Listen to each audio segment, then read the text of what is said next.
She was alone on that stage. Just her hands, the keys, and everything she had ever survived pressed silently into the music she was about to play. She was a young black woman in a room that had never been built for her, and she knew it. She had always known it. But she came anyway, because the music didn't care about any of that, and neither did she. Then a door opened from across the hall. Heels clicking, a pancetta, a phone call about flowers, and then a voice. Low enough to feel private, loud enough to reach the stage. Does anyone actually believe she belongs up there? Hands like that were made for labor, not piano. The music stopped. She had heard every single word. She didn't scream. She didn't cry. She picked up her papers, stood up slowly, and walked off that stage in silence. The silence of someone who has learned that dignity is the one thing no one can take unless you hand it to them. But what that woman never saw coming, what she couldn't have imagined in her worst nightmare, was who was going to walk through those concert hall doors the very next evening. A man in a charcoal suit, collar open just enough to reveal the tattoos climbing his neck. A Korean man who had spent 30 years building power so quiet, so absolute, that entire rooms shifted when he entered them, without him saying a single word. She had dismissed a young black woman at a piano. She had no idea that young woman called that man Appa, father, and he had already picked up the phone. Before starting the story, comment down below where you are watching from and what time it is there. If stories of karma, love, and hidden truths move you, leave a like, be sure to subscribe to the channel, and click Join to become a member and help our channel. There are rooms in Manhattan that were not built for everyone. The people who designed them knew this, and the people who filled them knew this, and for a very long time, no one said it out loud because it did not need to be said. The Scarborough Concert Hall was one of those rooms. Marble floors imported from northern Italy, chandeliers that had been hanging since 1923, a Steinway grand piano on a stage that had hosted names carved into the permanent memory of classical music.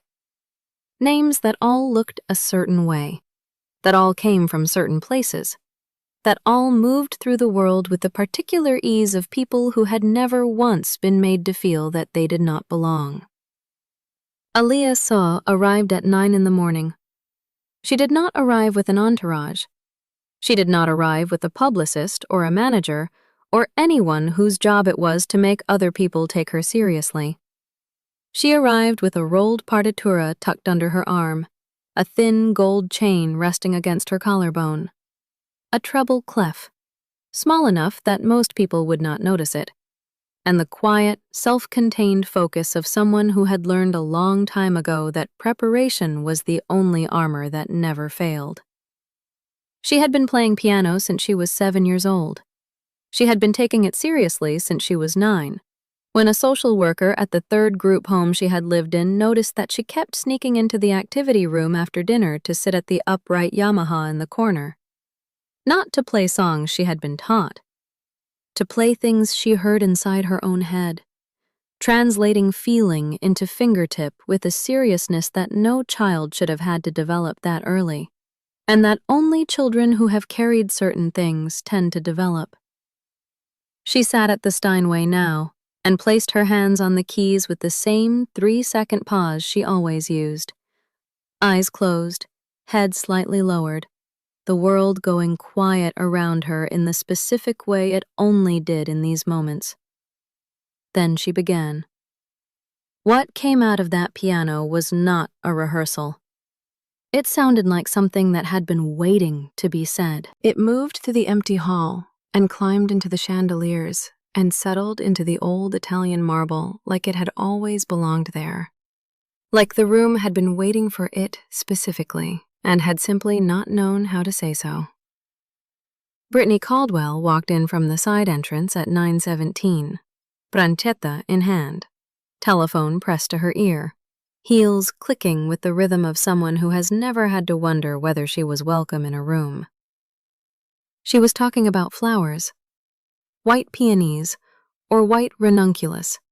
She felt strongly that the distinction mattered, and she was making sure the event coordinator understood this. She stopped walking when she heard the piano. She looked toward the stage. She saw Aaliyah. And something moved across Brittany Caldwell's face, something she would never have called by its real name, something she had trained herself over decades to frame as discernment, as taste, as curatorial instinct. The feeling that something was out of place. The feeling that an error had been made. The feeling that someone needed to say something before this went further. She lowered the phone. She turned to the assistant walking beside her, a young woman named Claire who was 23 years old and already deeply tired of this job. And she said, in a voice that she genuinely believed was low enough, "Who put her in the program? This is a classical recital, not I don't know what. Does anyone actually believe she belongs up there? Hands like that were made for labor, not piano." Claire said nothing. The piano stopped. Aaliyah had heard every word. She did not turn around. She sat for exactly 3 seconds. The same 3 seconds she always used before beginning. And then she stood, picked up her partitura with both hands, and walked off the stage without a single word to anyone. Outside in the corridor, she leaned against the wall. She breathed. She reached into her jacket pocket, pulled out her phone, and pressed the only contact she ever called when the world reminded her what it thought of her. The screen read, "Appa." He answered on the second ring. He always answered on the second ring, not the first. Kang Joon-ho had learned long ago that answering on the first ring communicated urgency, and urgency communicated vulnerability. And vulnerability was something he had not shown to another living person in nearly 30 years. The second ring was deliberate. The second ring said, "I was already paying attention. I simply chose when to respond." "Leah." He said her name the way he said most things, without decoration, without the performative warmth that other people used to fill silence. Just the name. Just the fact of her, acknowledged completely. She did not speak for 2 full seconds. He waited. He had always known how to wait for her specifically. When he had first brought her home at 9 years old, small and serious and already so careful about which emotions she allowed to show on her face, he had understood immediately that she was not a child who needed to be filled with noise. She needed someone who could hold space without rushing to occupy it. He had not known, in that moment, that he was also describing himself. "I need you to come to the event tomorrow," she said. Her voice was even, controlled, the voice of someone who has decided that falling apart is a luxury they cannot afford right now.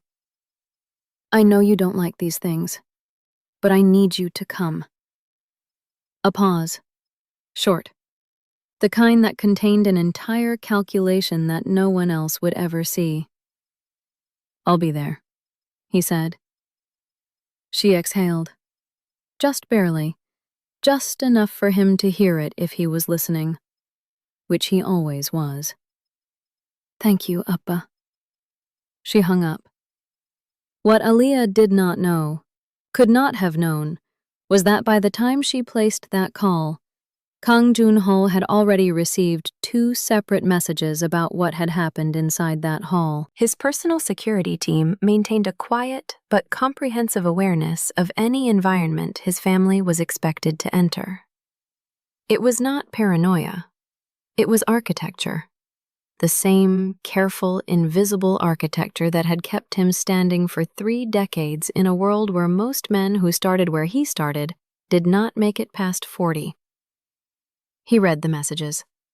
He set his phone down on the desk of his Upper East Side office. He looked out the window at the city below, a city that had no idea how many of its moving parts quietly passed through his hands.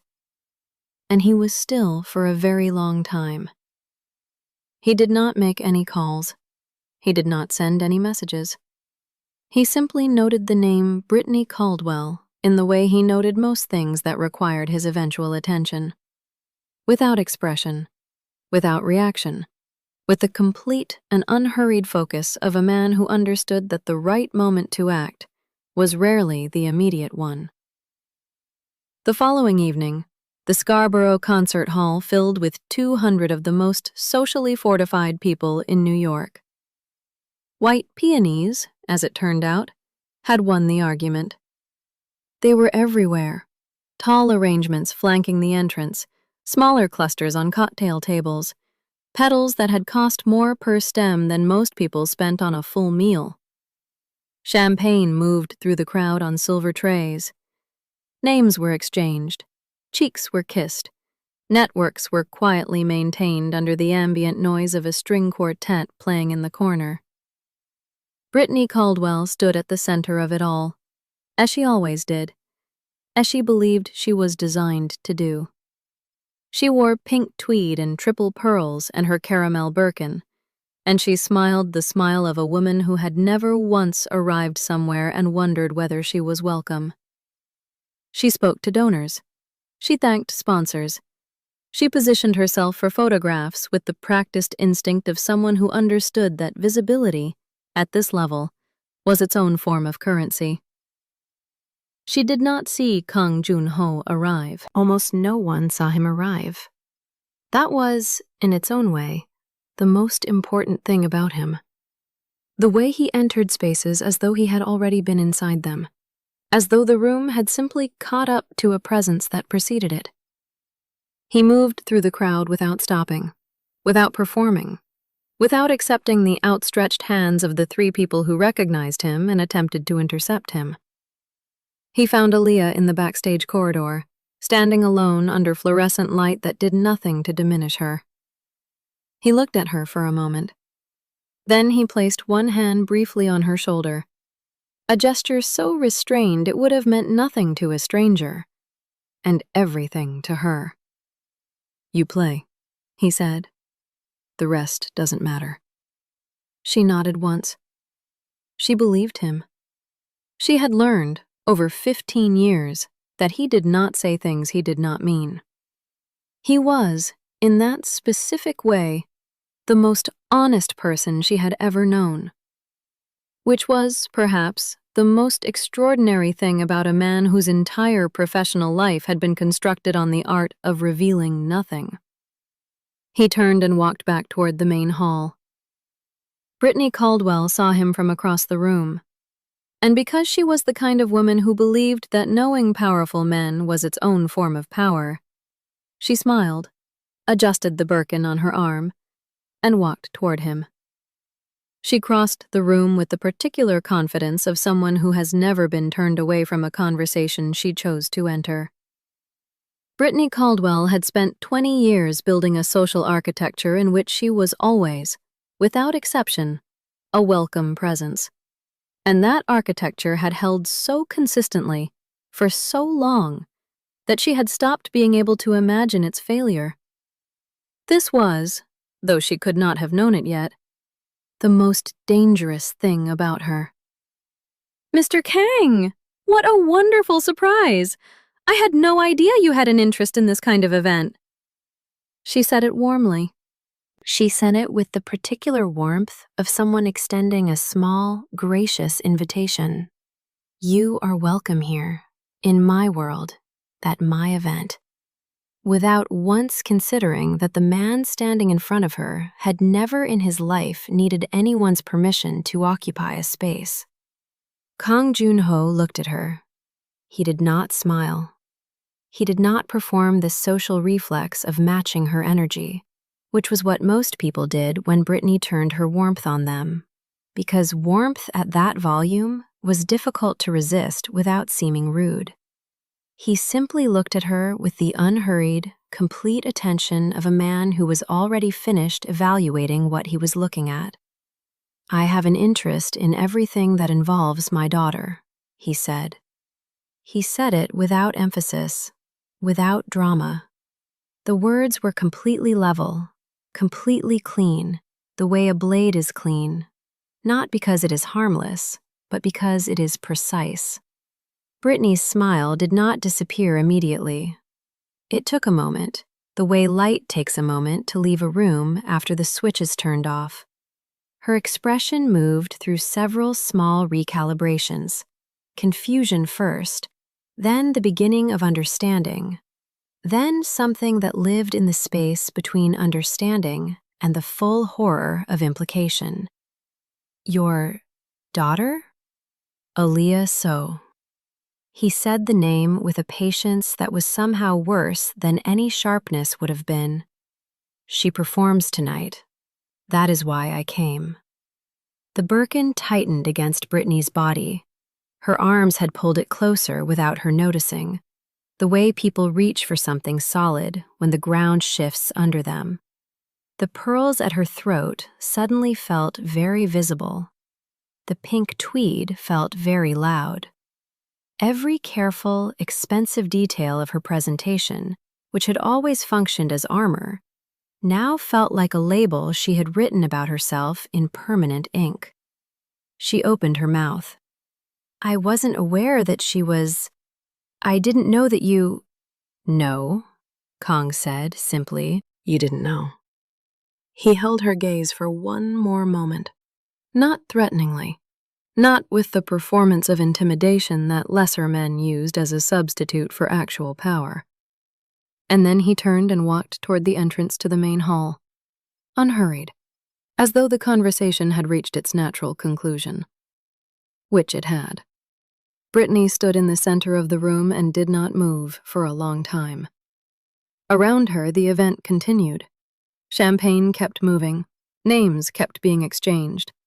The string quartet in the corner shifted into something softer, something that floated above the ambient noise of 200 carefully curated conversations. Nobody near her knew what had just happened. Nobody could have read it from the outside. There had been no raised voices, no visible confrontation, nothing that would have registered as an event to anyone watching. But Claire, her assistant, had been standing 6 feet away. And Claire had seen everything. The lights in the main hall dimmed once, gently, signaling the beginning of the program. The crowd moved from the sagual toward their seats with the practiced, unhurried flow of people who attend enough of these events that the choreography is instinctive. Brittany followed. She found her seat, front section, of course, positioned for visibility, and she sat down with her Birkin on her lap and her hands folded over it, and her face arranged into the composed, attentive expression of a woman who was absolutely not unraveling quietly in a room full of people she needed to continue impressing. Aaliyah walked onto the stage. The applause was polite at first. The programmatic applause of an audience acknowledging an arrival. She sat at the Steinway.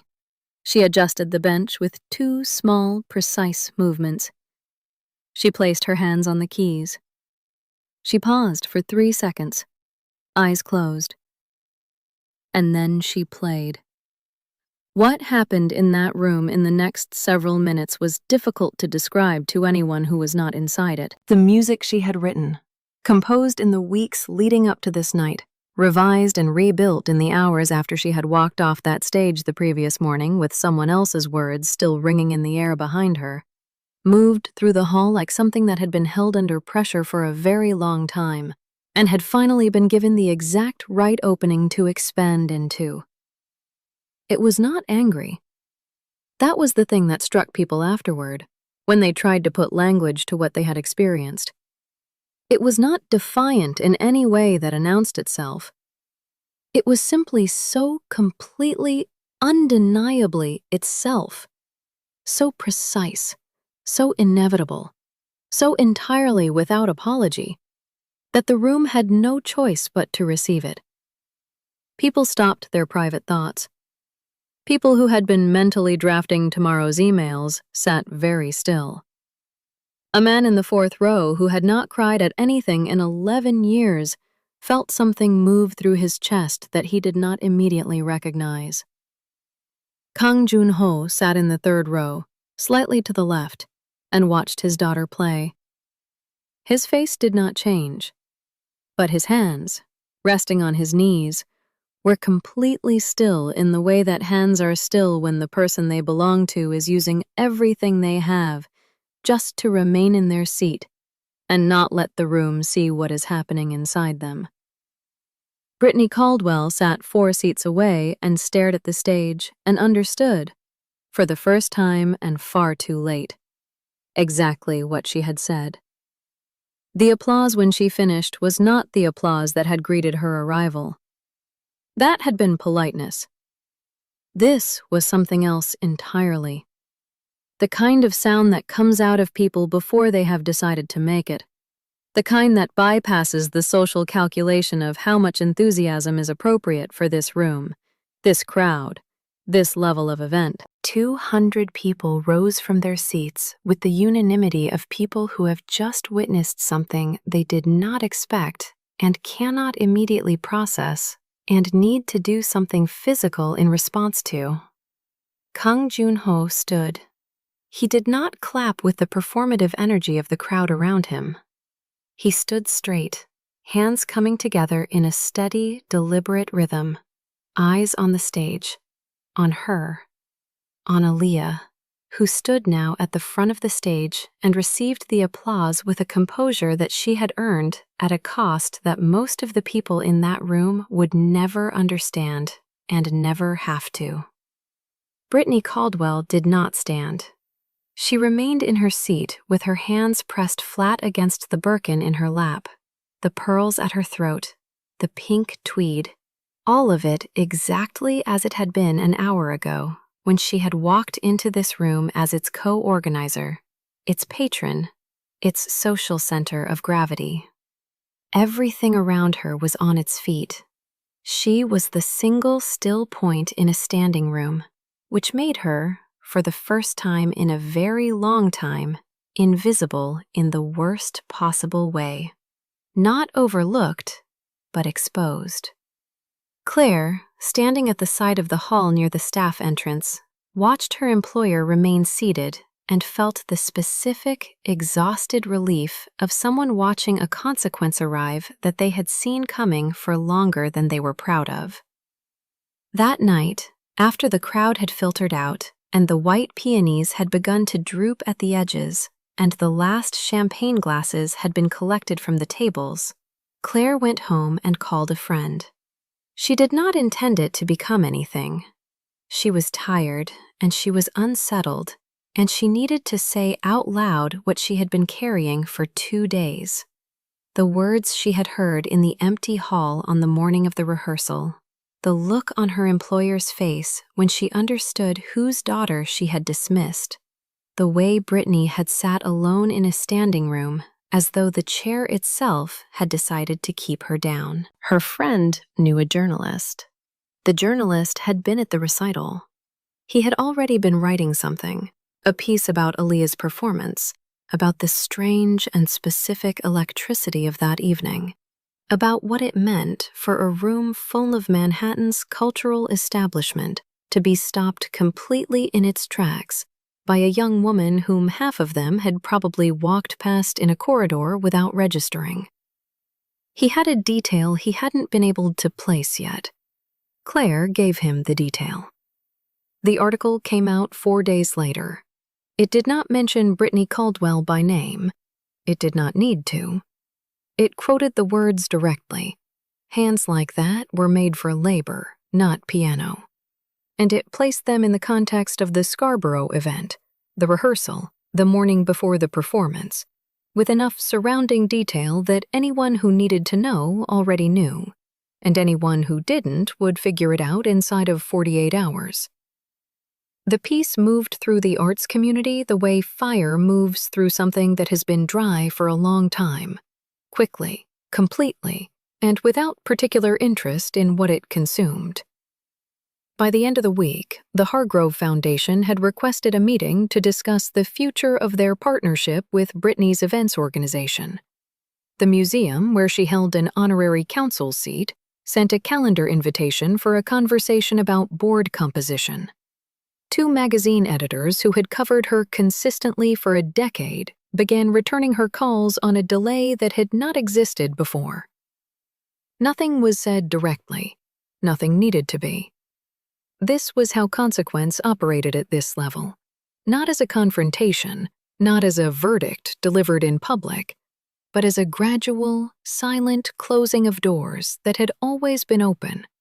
A withdrawal of the ambient social oxygen that people like Brittany Caldwell had breathed so consistently and for so long that they had stopped knowing it was possible to run out. She made calls. She sent emails. She had conversations in which she explained, carefully and at length, that the whole thing had been misunderstood, that the words had been taken out of context, that she had a long and documented history of supporting diversity in the arts. And every person she said this to nodded and said something non-committal and did not change what they were already quietly doing. Kang Joon-ho did not make a single call. He did not need to. He had not engineered anything, had not pulled strings or issued instructions or activated any part of the network that ran, silent and vast, underneath the visible surface of his legitimate life. He had simply stopped extending the ambient goodwill that he had, without Brittany ever knowing it, been indirectly responsible for directing towards certain corners of the arts world she inhabited. He had simply become neutral. And neutrality, from a man of his specific gravity, was its own form of force. Aaliyah came to the apartment on a Thursday evening, 2 weeks after the recital. She let herself in with her key. She had always had a key, from the day he brought her home, because he had told her once, when she was 10 years old and still afraid that every place was temporary, that a key meant she could always come back, and coming back was never something she needed to ask permission for. She found him in the sitting room.